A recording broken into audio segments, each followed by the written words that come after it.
The design for strength is perfect, making it the best design stat in Elden Ring. Recently ran 2 polls and it appears like strength is both the most favorable stat in the game, and very few players have any issue with the stat's design. The only 2 stats that come close in terms of favorability is dexterity and faith. Compared to the other 2 DPS stats, strength is much more respected. So why is strength so respected, and why do I think it is the best design stat in the game, especially compared to dexterity and arcane? Well, easy. As a stat, strength's design is perfect. It has a defined niche, it blends into other stats while remaining powerful independently. It is incredibly balanced. The variety and damage types are just fantastic, and it is thematically appropriate all the way through. To put it simply, strength is quite literally built different. If FromSoft deserves any praise from how they designed this game, I would say this should be number 1 in terms of stats. Unlike dexterity and arcane, weapons that scale with strength feel and look like it. People question why lightning weapons scale with dex, or why the best power stances weapons are arcane, and what arcane even is. But nobody is going to question why Gravitas, Stormcaller's Cry, or Regal Roar have strength scaling. In my last video, I did a comparison of a Dex Astral War versus every other stat, but I can guarantee you if I were to place out a strength weapon, you are going to get it correct 100% of the time, because strength fits thematically and it does so better than any other stat in the game. This is also reflected in strength's niche in melee weapons. Unlike arcane, which typically competes with dex, strength usually follows a different design.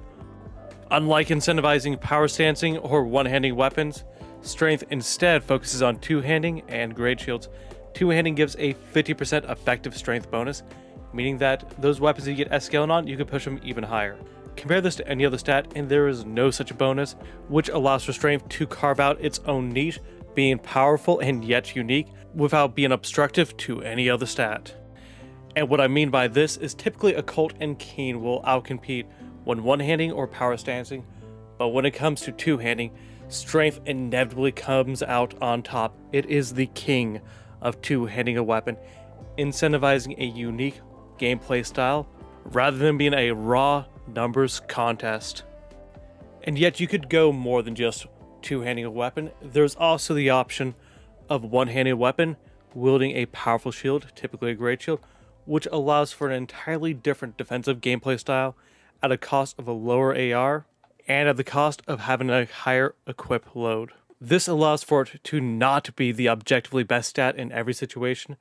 Due to how it just blends in with other stats, it feels balanced.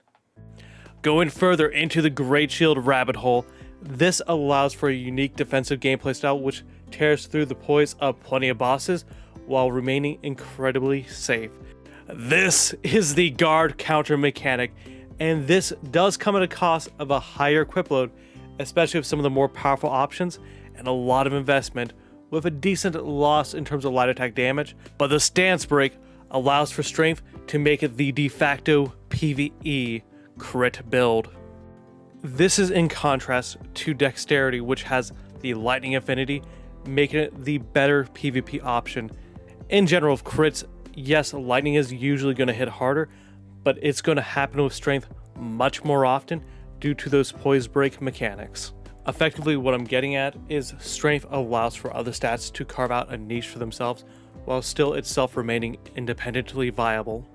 Most of these benefits can be achieved and ran without additional investment into other DPS stats, but is heavily complemented by them, especially Faith. Hell, you could run weapons like the Rune's Greatsword, which still hits like a truck without the int requirement, with that high base damage and that S strength scaling.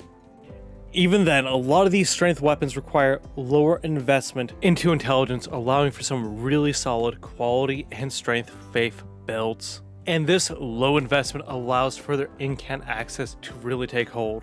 Strength is given a low investment incant access through a quite powerful weapon and seal combo through Bestial Incants, and it is surprisingly good in PvP and in PvE. Bestial Sling, Grang's Beast Claw, and the Beast Claw are fantastic ways for zoning out players in PvP, and Stone of Garang is surprisingly good in terms of damage against bosses. And the progression path going for this, you are going to be given Bestial Vitality, which is the most cost-effective heal in the game. This allows for Strength to have a leg up on Dex in terms of incant scaling, without invalidating another stat such as Faith. Compare this to Arcane, in which Arcane almost invalidates Faith investment all the way up to 80, unless you're going for specific incants, because it has one of the best seals in the game, and that is a Dragon Communion seal. And the Clawmark seal has one other secret, and that is the fact that it still receives the two-handing bonus at the cost of sheathing your Chinkadea. And this weapon combo is actually not bad because it does allow for you to have one of the best daggers in the game. The Chinkadea has the higher AR of a Somber Dagger, while having one of the best Ashes of War in the game, Quickstep. While not as strong as Bloodhound Step, Quickstep makes it much more favorable to fight against in PvP, which means it's a lot more respectable, as it feels like a much more fair fight against your opponent while still giving you one hell of an advantage. While not fully on par with other full caster builds, going back to the incant scaling, while not as optimal as, let's say, building Faith or Arcane, it can still be done. Yes, you can literally play a full caster strength build. And honestly, it feels fantastic to play, and the reason for this is because you feel like an actual beast throwing and chucking boulders at your opponents. And for it to be optimal, especially in lower levels. You could also use other incants with low requirements, such as Blood Flame Blade and Flame Garment Strength. In fact, you could even decide, because you already put levels into Faith, to go for Golden Vow to get that extra bonus, and not feel too far out of the way like it would for a Dex build. In fact, you could go for other buff incants such as Black Flame's Protection at level 30, which honestly, if you want to play a much more tankier role, and this would continuously buff your incant scaling, as the Clawmark seal scales with both Strength and Faith. This is part of the reason why it does tie into one cohesive build, and that is just because Strength and Faith go so well together, and you could pretty much cover the end with just one single talisman or 5 levels, meaning that you're not even locked out of it when going something like a Rune's Greatsword or the Star Scourge Greatsword. And you cannot say the same thing with a lot of the Dex and Arcane builds, in which you require a lot of stats for something else in order to make the build work. Either a high Dex investment or a high Strength investment, hell, potentially even a high investment into Intelligence or Faith, meaning that you're going to be losing out on a lot of Vigor, damage, health, or something. What this truly means is that the only strength weapon you have to respect for is going to be Mogwin's Sacred Spear, which is just as much a strength weapon as it is an arcane weapon. Hell, realistically, Bloodhound Fang can be actually pulled off solely as a strength-based weapon, as it works deceptively well. Hell, even a lot of the quality weapons work really well with strength builds anyways. Let's look at the Bloodhound's Fang, one of the Dex favoring quality weapons, just because of Blood Flame Blade, Flame Garment Strength, and the two-handed mechanic. It can perform nearly as well on a strength build. In fact, outside of the Bloodhound's Fang, strength usually performs better on the majority of quality weapons because of the two-hand mechanic, unless you're using a shield. Going back to Great Shields for a moment, one thing I absolutely love about Strength is, yes, it does allow for the Great Shield meta, but for the very specific somber weapons that are quality based, if Dex has a higher scaling, it allows for Dex guard counters to be competitive, if not slightly better than it is for Strength scaling, effectively not invalidating a stat, giving you the meaningful option of determining on whether or not you want to commit to the quality build or to a strength faith build, or more likely something in the middle. The last thing I need to cover with strength faith builds is two things. One, flame grant me strength. So when you look at the damage composition of strength, specifically, yes, you do have some sort of composition of getting magic damage from very specific Ashes of War from somber weapons, specifically the Meteoric Blades Gravitas, the Scar-Scourge Greatswords, any type of physical damage, as well as fire damage. Which means, excluding certain Ashes of War, strength is complemented entirely by faith in every aspect, in every shape, and every form. This is in contrast to Dex, in which, yes, it does work with Faith, and there's a lot of Dex Faith weapons. The big problem is the fact that Dexterity does not get the full benefits all the way around. Dexterity does really good in PvP with lightning weapons, but Flame Grabbing Strength does not benefit lightning, it benefits physical and fire damage.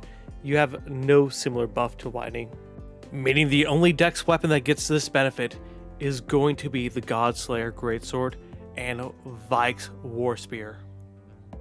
And the last incant I need to mention is Bloodflame Blade, one that people like to associate with Dexterity. But let me tell you, this is actually better with strength in every single way. And the reason for this is mostly claw weapons. Yes, the Raptor's Claw is the best keen claw weapon, but there's one that scales higher than it with lower investment, and that is going to be the Heavy Bloodhound's Claw. In fact, fist and claw weapons fit strength much better, and honestly, it does fit incredibly well with that in terms of thematics. In fact, one last thing to talk about strength is how well it starts and it remains good throughout the game. It has the biggest longevity out of any other stat, with the majority of weapons, including the Bloodhound's Fang, having an incredibly high strength scaling.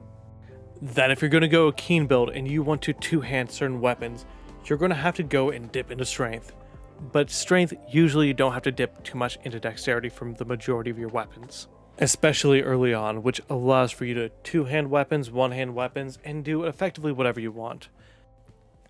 Thank you for making it this far in the video. If you could please consider liking and subscribing. We are really close to 1,000 subscribers. Any support would mean a lot. I'm already setting up to get a couple more lore videos out, as well as I plan on covering every single stat, including faith and intelligence. Thank you for being awesome, and enjoy the rest of your day.